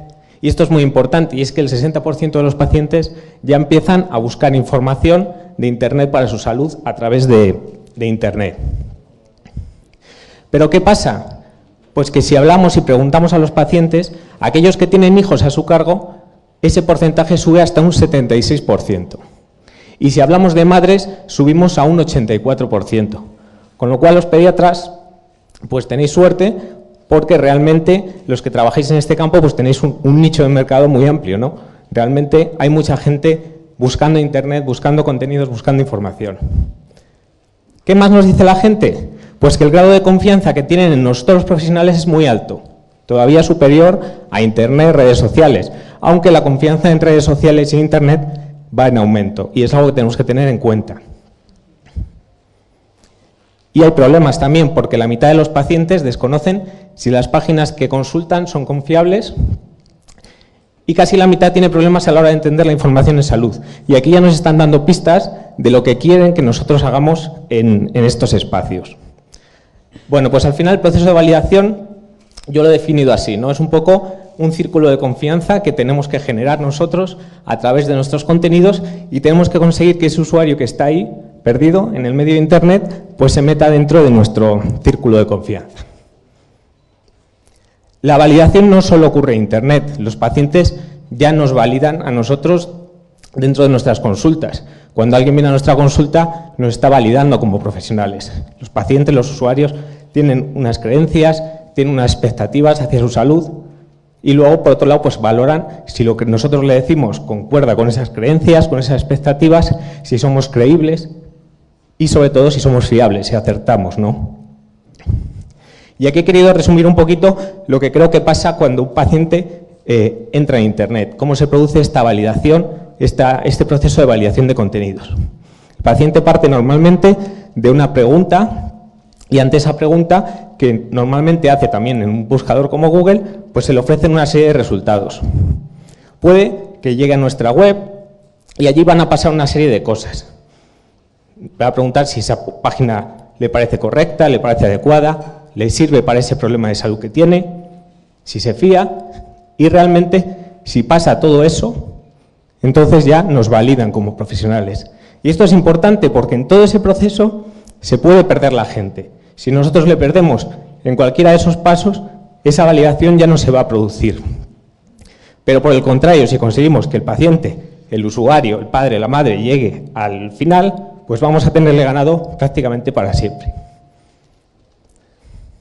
Algo muy importante es que lo digital refuerza al canal presencial, es decir, los pacientes agradecen que los profesionales trabajemos contenidos, creemos páginas y que sobre todo pues también les prescribamos información de calidad, porque los pacientes no conocen cuáles son esas fuentes de calidad. Con lo cual, como decía Mónica, dentro de poco vamos a estar ya prescribiendo contenidos de forma habitual. ¿Cómo llegan los pacientes a nuestras páginas? Pues fundamentalmente y por ese orden a través de 3 espacios. En primer lugar, los buscadores. Google sigue siendo ese espacio a través del cual los pacientes llegan a nuestras páginas de salud. Los pacientes que son un poquito más activos lo hacen a partir de redes sociales, y ya aquellos pacientes que ya nos conocen o que ya les hemos conseguido atraer a través de buscadores, a través de redes sociales, pues al final lo que hacen es acceder directamente a nuestra web de salud. Buscadores, ya lo he dicho antes, Google es la estrella, 99% creo de penetración en nuestro país, con lo cual prácticamente nadie usa otro buscador. Y lo que es importante también es que 9 de cada 10 acercamientos a la salud digital empiezan aquí, empiezan en un buscador. Y Antonio antes lo ha hecho muy bien, o trabajas el SEO o eres invisible para Google. Si eres invisible para Google, quiere decir que no estás en la primera página de resultados. Fijaros en lo que se fija la gente cuando entra en Google y hace una búsqueda. Lo rojo es donde más miran, es decir, primeros resultados, parte superior de izquierda. Si no trabajamos el SEO, pues realmente no vamos a estar en esa parte, ¿no? Tendremos que hacerlo a través de otra forma. Luego tenemos las redes sociales, que son unos espacios muy buenos que ya utilizan todos los usuarios, padres y madres fundamentalmente, pero suelen ser personas que ya están un poco más activas en esto de Internet, ¿no? Que ya conocen que hay páginas de pediatría, que hay blogs, que hay comunidades, y las usan pues también de una forma más asidua. Y por último pues tenemos las webs. Las webs, normalmente webs institucionales, webs de profesionales, que realmente las personas que entran aquí es o bien porque ya les hemos atraído antes a través de buscador, a través de redes sociales, o bien porque ya nos conocen y ya confían en nosotros. Es decir, una vez que llegan a nuestra página, tenemos que conseguir que se queden, ¿no? Y que realmente nuestro objetivo, que es mejorar su salud, solucionarles problemas y cambiar esos hábitos saludables o cambiar esa conducta a través de nuestros contenidos, pues se tiene que producir y se va a producir esa validación a partir de distintos factores. Y el primero de ellos es el paratexto, es decir, lo primero en lo que se fijan los pacientes cuando entran en una página de salud no es el contenido, es lo que nos parece el contenido. Es decir, esa página qué pinta tiene, ¿no? Y a lo mejor tenemos la mejor página de salud del mundo, pero realmente nuestra pinta no es muy buena. Y el paciente lo que hace es irse. Es decir, tenemos que cuidar aspectos como son el diseño y la experiencia del usuario, que básicamente lo que nos dice es cómo colocamos nuestras imágenes, cómo colocamos el texto, qué fuentes utilizamos, cómo es la experiencia de ese usuario. Es decir, tenemos nuestra página optimizada para móviles, cuando sabemos que ya más de la mitad de los usuarios acceden a nuestras páginas a través de un teléfono. Les mostramos publicidad. Tenemos pop-ups de esos que molestan y que no sabemos dónde cerrarlos. La experiencia de usuario es muy importante y va a definir y va a hacer decidir al paciente o a esa persona si se queda en nuestra página o si se va. Pero es que después de ver la pinta, el paciente no se pone a leer como un loco lo que escribimos. Nosotros nos pasamos 5 horas escribiendo un post maravilloso para que luego el paciente escanee en 5 segundos de qué se trata el artículo y realmente si le sirve a él hacia esa consulta que ha hecho o hacia ese problema de salud que tiene. Es decir, lo que hace el paciente es ver si es coherente lo que nosotros le decimos con lo que él está buscando. Ahí ya empieza a validar un poco lo que es la calidad de nuestro trabajo, cómo se lo contamos, qué le estamos contando, si puede confiar en lo que le decimos. Y algo muy importante, y creo que ya ha salido antes, y que normalmente no tenemos muy en cuenta, y es que la mayoría de las webs de salud tienen mucho que mejorar en aspectos como la legibilidad y la comprensibilidad. Es decir, escribimos muchas veces para nosotros, metemos muchos tecnicismos, y realmente el paciente pues llega y le suena un poco todo eso a ruso. Bien, cuando ya el usuario ha leído y está haciéndose una idea de lo que está leyendo, pues dice, a ver, ¿y esto quién lo ha escrito, no? ¿Confío en la fuente? Ya hemos visto que los usuarios, los lectores, normalmente a los profesionales de salud somos su primera fuente de confianza, pero es que hay otras fuentes de información en los que los pacientes también confían y a lo mejor los mensajes que les dan no son del todo buenos.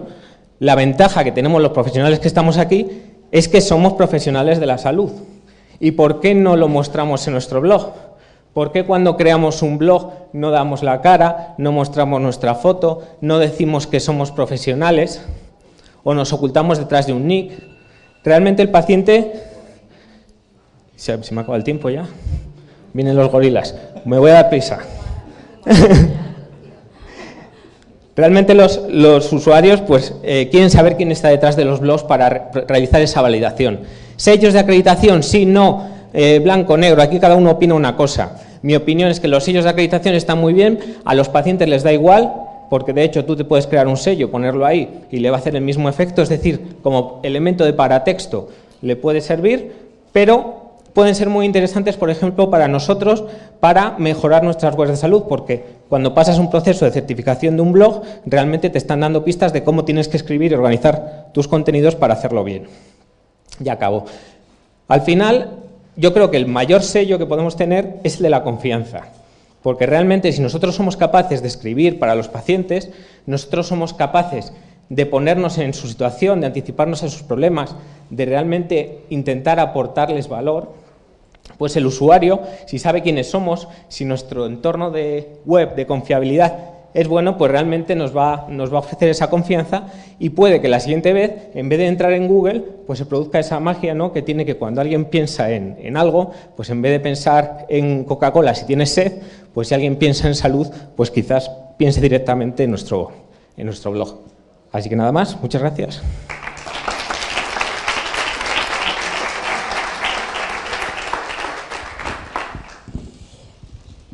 Bueno, llevamos fatal de tiempo. Jesús, te ha sido fatal, tío. Bueno, Esther también es enfermera de urgencias, está en las EMES Ella tiene un especial interés en la educación en reanimación, o sea, para que la población, los niños y la gente aprenda a reanimación, y de esto nos va a hablar. Muchas gracias. Buenos días a todos. Bueno, lo primero, muchas gracias al comité organizador por invitarme a hablar de este tema. Soy muy pesada, voy a todos los sitios donde me llamen a hablar de esto, aunque me venga mal el día, aunque me venga mal la fecha, pero esto, la oportunidad, no la pierdo. Lo que voy a hablar es un poco de tecnologías y RCP en el colegio, más de lo segundo que de lo primero realmente, por una cosa que luego vais a ver. La realidad es que se gastan millones de euros en nuestro país, por ejemplo, en campañas sobre accidentes de tráfico, sobre prevenir accidentes de tráfico, cuando hay 20 veces más de muertes debidas a parada cardiorrespiratoria y no hay ni un solo anuncio en la televisión, ¿verdad que no habéis visto ningún anuncio sobre cómo hacer una RCP o sobre cómo utilizar un desfibrilador? Lo que sabíamos hasta ahora con respecto a la reanimación cardiopulmonar es pues, que el 60-80% de las paradas cardiorrespiratorias que ocurren, por ejemplo, en nuestro país, de las que ocurren fuera de los hospitales, ocurren en los domicilios y son presenciadas. Es decir, hay alguien que llama, que es capaz de llamar al 112, a los servicios de emergencia, y que podría empezar a hacer la reanimación cardiopulmonar. ¿Qué es lo que pasa? Que esos testigos, solo en 1 de cada 5 veces, es decir, solo el 20%, empiezan a hacer maniobras. Queda un 80% de personas que, aunque hay alguien allí, no sabe, no quiere, no puede hacer RCP.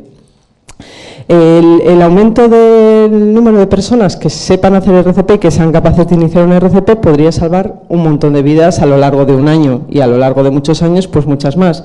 Pero el problema es que pues estas cosas no se dan de manera obligatoria. Vale. El problema es que no se dan de manera obligatoria, ¿no? Por lo tanto, si pudiéramos llegar de una manera homogénea a toda la población, pues podríamos salvar muchísimas más vidas. ¿Cómo podemos hacerlo? Y es una idea que tuvimos hace unos... Vamos, no se me ocurrió a mí, pero intentamos llevarla a la práctica, es que fuera obligatorio el aprendizaje de RCP en las escuelas. ¿Por qué? ¿Por qué la escuela y no por qué en otro sitio? Bueno, pues porque es muy fácil y eficaz educar a los niños en edad escolar en maniobras de RCP. Los niños son la tabula rasa, ¿no?, que absorben todo el conocimiento que se les da. Si encima lo haces divertido, pues lo tienes ya formado, y además es un vector que puede después formar a otras personas. Antes de la pubertad, los niños tienen un enfoque bastante diferente, muy abierto, de la capacitación en RCP, y el tema de, ay, es que a lo mejor me da asco, o es que si le rompo las costillas, es que le voy a hacer daño, no se lo plantean, ¿no? Simplemente tú le dices que cuando vean eso lo hagan y lo hacen, simplemente.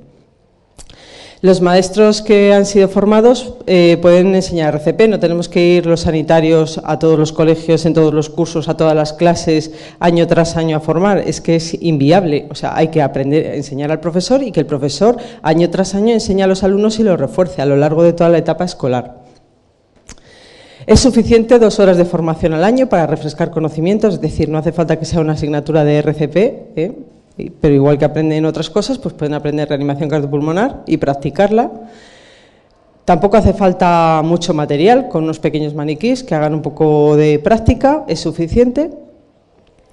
Y sirven como multiplicadores. Tú le dices al niño que de tarea se lleve a casa el que enseñe la RCP al niño, a su hermano o a sus padres, y los haces como multiplicadores. A la vez que formas al niño, estás formando a gente adulta o a otros niños. Y además es divertida, se puede hacer de manera divertida, a los niños les encanta, les pones canciones para que hagan la RCP al ritmo de las canciones, utilizas muñecos, lo que sea, pintan dibujos y se lo pasan como enanos, salen emocionados de las clases. Y además fomenta la solidaridad, ¿no? El ayudar a otras personas es pues una manera también de inculcarles otros sentimientos, ¿no? No me sale la palabra. Valores, exactamente, otros valores.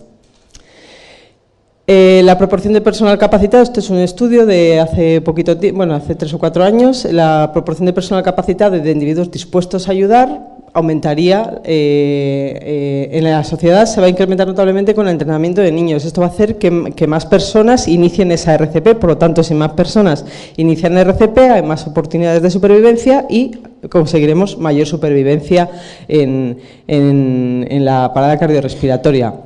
¿En qué punto nos encontramos? Por ejemplo, en Europa, pues lo podéis ver ahí, ¿no? Este mapa realmente está mal. Estos son países que los que están en rojo oscuro que tienen obligatoria la enseñanza de RCP en el colegio y los otros está sugerida o está en trámite o por lo menos se está solicitando, ¿no? a nivel legislativo. España, esto es un error del Resuscitation Journal, porque en España es, si no lo sabéis, es obligatorio que los niños aprendan RCP en la escuela. Y es obligatorio porque hace unos cuantos años nos pusimos muy cabezones, unos cuantos enfermeros, médicos, periodistas, bomberos, y conseguimos que esto que para nosotros era, digamos, algo muy importante, pues que se legislara, y la LOMCE, esa que todo el mundo odia, pues para mí es maravillosa porque pone que los niños tienen que aprender reanimación cardiopulmonar en el colegio. No os he puesto exactamente dónde viene, pero si buscáis ciencias naturales, ciencias sociales, educación física y valores cívicos y sociales, me parece que es, en todas esas viene que tienen que aprender primeros auxilios y no solo que tienen que aprender, sino que tienen que demostrar que saben hacerlos. ¿Vale? Tienen resultados de aprendizaje, es valorable y igual que tienen que aprender a sumar, tienen que aprender a hacer eso y tienen que ser evaluados en el colegio por hacerlo.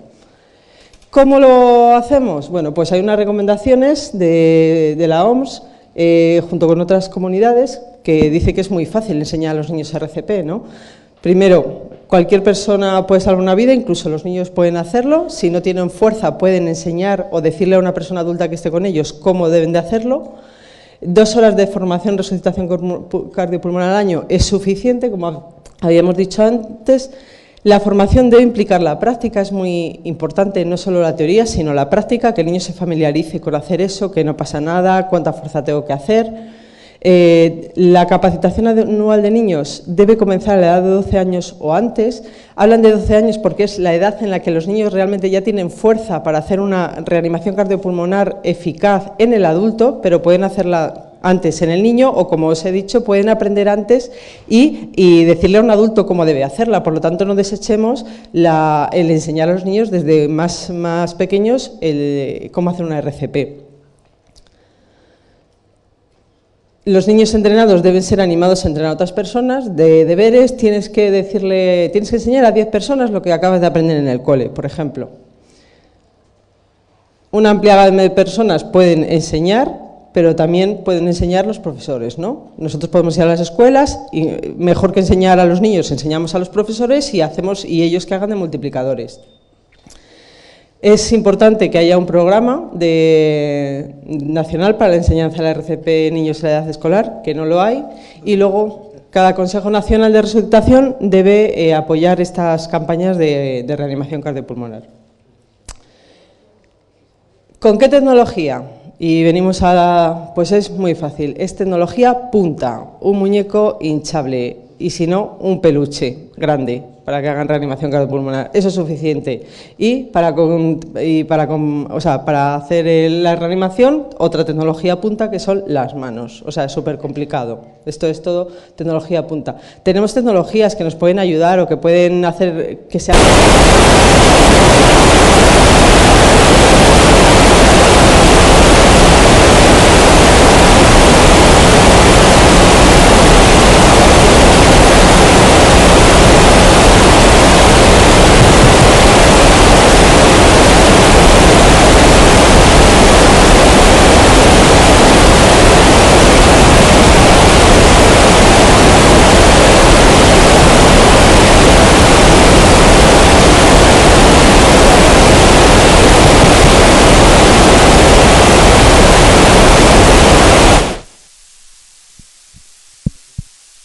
Hola. Hola.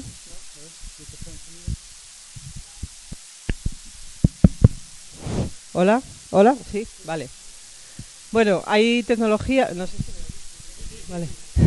Hay algunas tecnologías que nos pueden ayudar, algunas aplicaciones móviles. Esta, por ejemplo, si coges el móvil en la mano, pues te ayuda a saber si estás haciendo las compresiones al ritmo y a la profundidad adecuada, que puede ayudar al niño. Algunas que te enseñan dónde están los desfibriladores, que te enseñan a la vez mediante vídeos cómo hacer reanimación cardiopulmonar. Aparte de la reanimación cardiopulmonar, tenemos algunas aplicaciones para aprender a actuar en caso de atragantamiento. O sea, que en ese sentido sí que hay.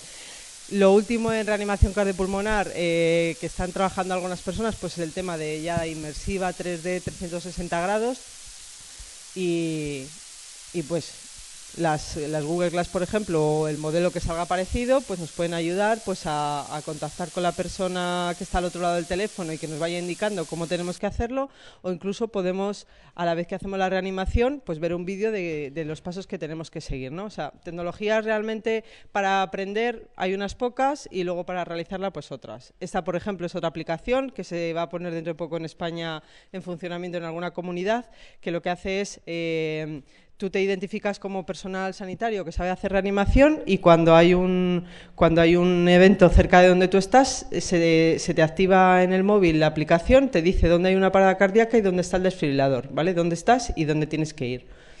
O, por ejemplo, el País Vasco, que está pensando en utilizar los drones para llevar desfibriladores a los sitios donde hay paradas cardíacas. Esto ya para acabar, dale al play. Solo quiero que veáis, este es mi hijo, el mini yo, con 3 años, para que veáis eso, que los niños realmente pueden aprender a hacer reanimación cardiopulmonar, que es divertido, que les gusta. Mi hijo cada vez... ¿Si podéis poner voz? ¿No? No está preparado.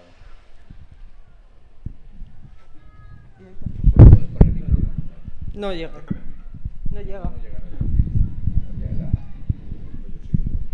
Sí, claro, del ordenador. Pero para eso no está preparado. ¿Qué estás cantando? No, le estoy diciendo lo que tiene que hacer. Le digo, ahora levanta el culo, y él dice, levanta el culo, y empezamos a apretar, y empieza a contar. Le iba diciendo los pasos que tenía que hacer, y él lo repetía como un niño. Ahora el boca a boca.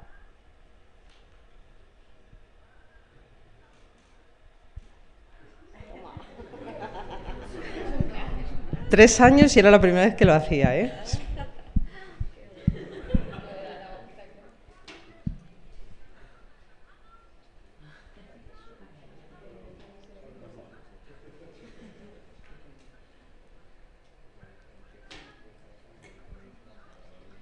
¿Os dais cuenta que no le tengo que decir ni estira los brazos, ni ponte recto, ni encima de... Aprenden totalmente... Ah, dice, ya está vivo. Cuando se cansa dice, ya está.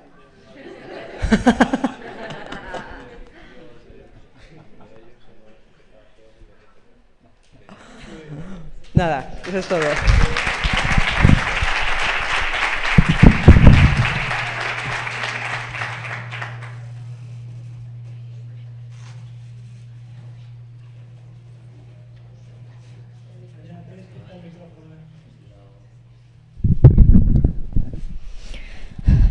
Bueno, en teoría tocaba María José más, pero hemos estado hablando durante el desayuno, ¿no? Que si íbamos mal de tiempo, no, nos la cargábamos. ¿Qué pensáis? ¿Queréis un poquito más tarde al café y la escuchamos, ¿no? Sí.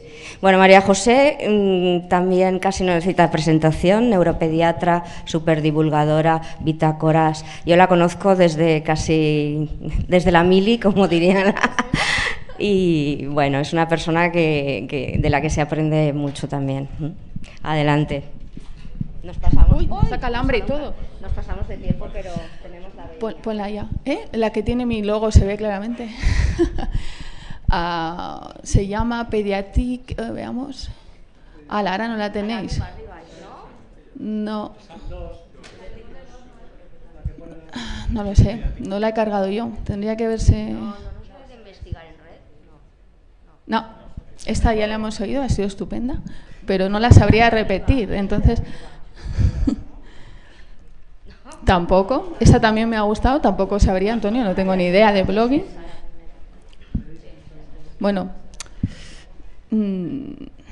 Bien, es un buen repaso, es un momento de repaso antes del café para que os acordéis bien de todo lo que hemos ido oyendo. Igual no tengo ni nada, o sea, sería estupendo. Debería estar, yo la he puesto. Que esté fuera, ¿y si está fuera? ¿En el escritorio quizá? Mírala, si es esa de ahí, si es que se ve, se ve.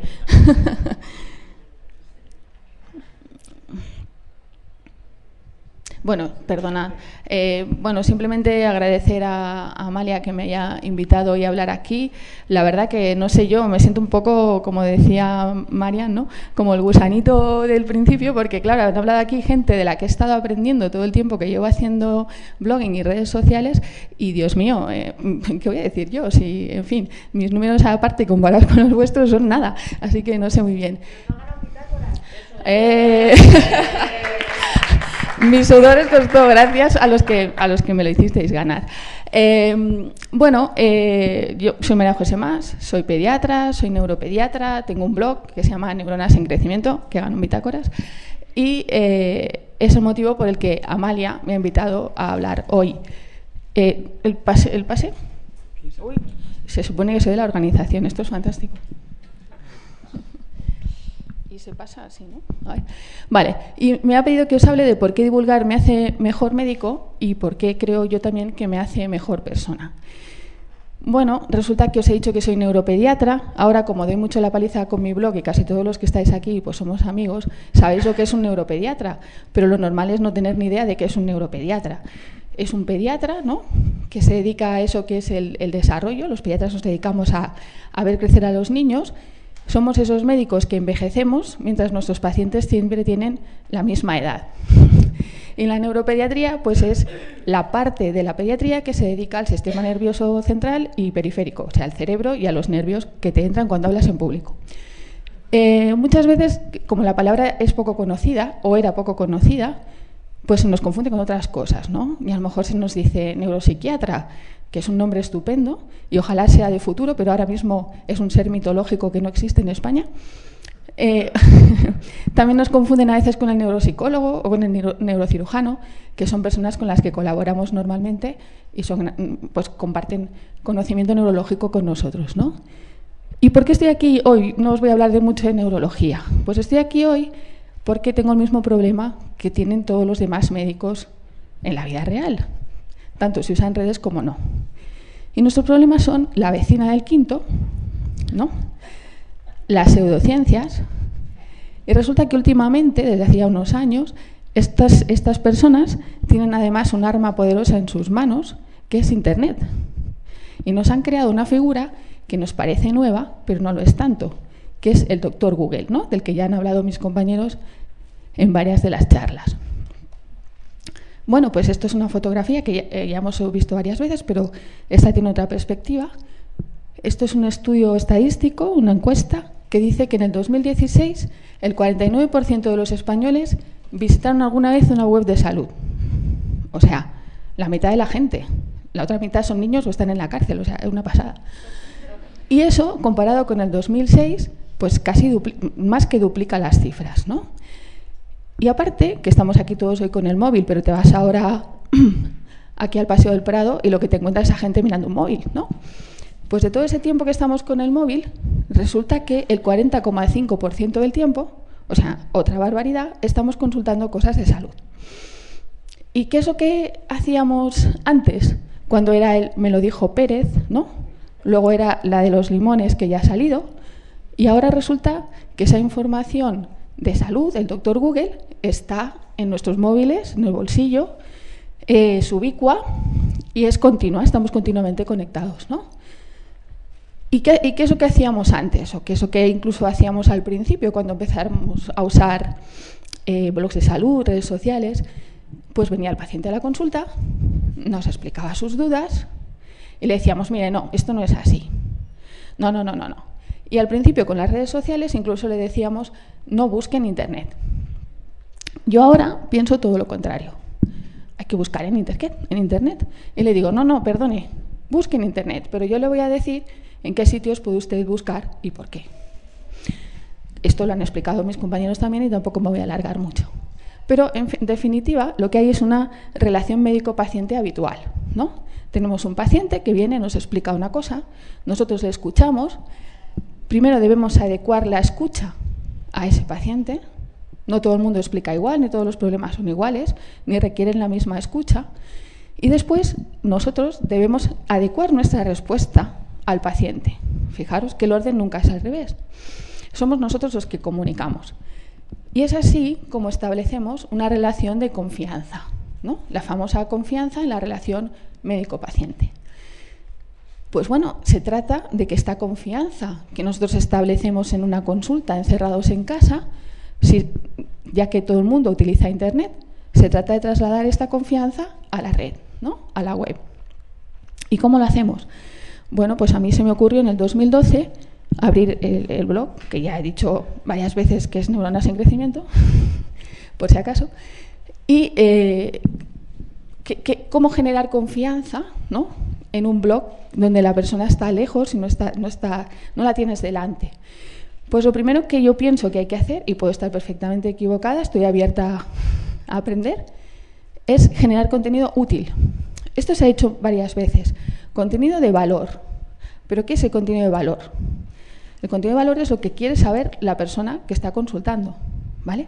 No lo que le gusta poner al médico bloguero, no lo que nos gusta escribir a nosotros, que está bien, pero quizá para la población y el que está buscando eso no tiene ningún valor o tiene un valor para muy poca gente, ¿no?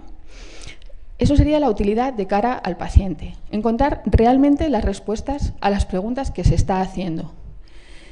Y la segunda utilidad es también para el médico, y también la han comentado varios de mis compañeros, ¿no?, que sería extender mi mensaje útil tan lejos como sea posible. Cuando revisamos, ¿no?, al principio sobre todo, que igual hay uno de las Islas Vírgenes que se ha equivocado, le da al tu pincho y tú te crees que te lo ha leído. Pues no, pero te da como ilusión, ¿no? Dices, caray, sí que ha llegado lejos esto que he escrito yo aquí sobre dolor de cabeza. Pues bueno, puede llegar lejos a sitios donde los recursos o las posibilidades de aprender sobre neurología pediátrica son pocas, y también se mantiene en el tiempo. Se aguanta en el tiempo y en el espacio. Alargas el tiempo y el espacio de tu consulta. Esto es útil para ti. Porque en consultas repetidas los pacientes te vuelven a hacer la misma pregunta y tú les puedes remitir nuevamente al blog para que se lo vayan leyendo entre control y control, ¿vale? Y una forma de obtener esta utilidad es indudablemente las redes sociales. Las redes sociales como altavoz del blog. Yo sí pienso que el blog es la casa, como decía Marian, donde tienes que tener lo que tú quieres contar. Y las redes sociales te van a servir para todo lo demás. ¿Y cómo te sirven las redes sociales? Pues las redes sociales te sirven para escuchar, que eso que hemos dicho, que el médico en consulta hace siempre lo primero, escuchar a los pacientes. Es ahí donde vamos a saber qué información de utilidad realmente están buscando, ¿vale? Y no basta con escuchar, además habrá que conversar. Así que conversaremos con los pacientes y de esta forma es como vamos a establecer redes de confianza una vez más que nos van a permitir llegar con ese mensaje y superar un poco a la vecina del quinto, al de la pseudociencia y al doctor Google. Bueno, un poco las visitas en mi blog pues son modestas, ¿no? Porque aquí hemos tenido unos mega cracks. Yo el año pasado me hizo mucha ilusión porque casi alcancé, no llegué, el 1.000.000 de visitas, me faltaron unos 25.000 o algo así. Y mi crecimiento en Twitter y en Facebook pues son estos dos números que podéis ver. En este momento el blog tiene 20.100 seguidores, lo cual para un blog de neurología infantil me parece a mí misma sorprendente.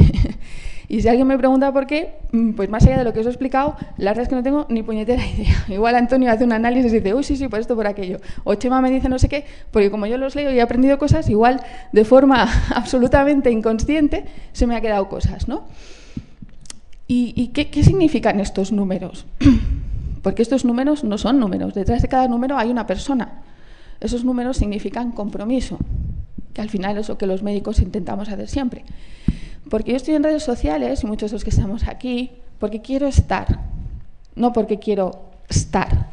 No quiero ser una estrella, quiero estar en redes sociales, ¿no? Y para triunfar como estar, no como estrella, ¿qué es lo que propongo?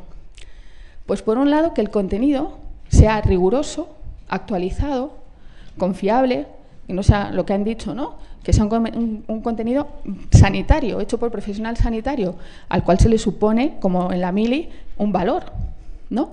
Y lo segundo es no desfallecer, la constancia. Si tú tienes un compromiso con un, entre comillas, público, en realidad son pacientes, no es tu público. Buscan la información y se la debes dar de una forma que ellos más o menos sepan que va a llegar. Pues una vez a la semana, una vez al mes, cada uno lo que decida. Y para hacer esto, que parece como muy fácil de decir, pero es muy difícil de hacer, pues tenemos la suerte precisamente de las redes, porque ese compromiso lo hemos establecido con otros pacientes, con otros profesionales sanitarios y con los docentes. Y se hace a través de un trabajo en equipo, porque no solamente es lo que digo yo, sino que tomo lo que otras personas me cuentan y le añado valor a lo que yo he dicho, y honestidad y humildad. De esta forma se adquiere una perspectiva un poco distinta, que vuelve a poner al paciente en el centro, ¿no? Pero para al final hacer el trabajo médico de toda la vida, que es trabajar, servir, en la voluntad de la vocación de servir del médico y sobre todo pasárnoslo bien. En redes sociales, en los blogs, tú aportas un valor y lo que quieres es pasártelo bien. Bueno, y eso es lo que me llevó, que no os lo había dicho todavía, ¿verdad? A ganar el Premio Bitácoras 2016 en la categoría de salud, innovación tecnológica. Lo de la innovación tecnológica no lo he entendido. Lo de salud, pues tenía a Marian, que yo pensaba que iba a ganar ella, sinceramente. Con lo cual, la sorpresa fue muy grande y, bueno, la verdad que fue una satisfacción, no lo voy a negar. ¿Y con todo esto qué os quiero decir? Bueno, pues que los médicos estamos en la nube, estamos en los blogs, estamos en las redes sociales, tenemos un poco la cabeza en la nube, ¿no? Pero yo creo que hay que mantener los pies en la tierra y hay que poner las raíces en donde están, que es en nuestros pacientes y en la vocación que he dicho de servir y trabajar. Y bueno, creo que eso es lo que... Por eso creo que divulgar me hace mejor médico y también quizá mejor persona. Gracias.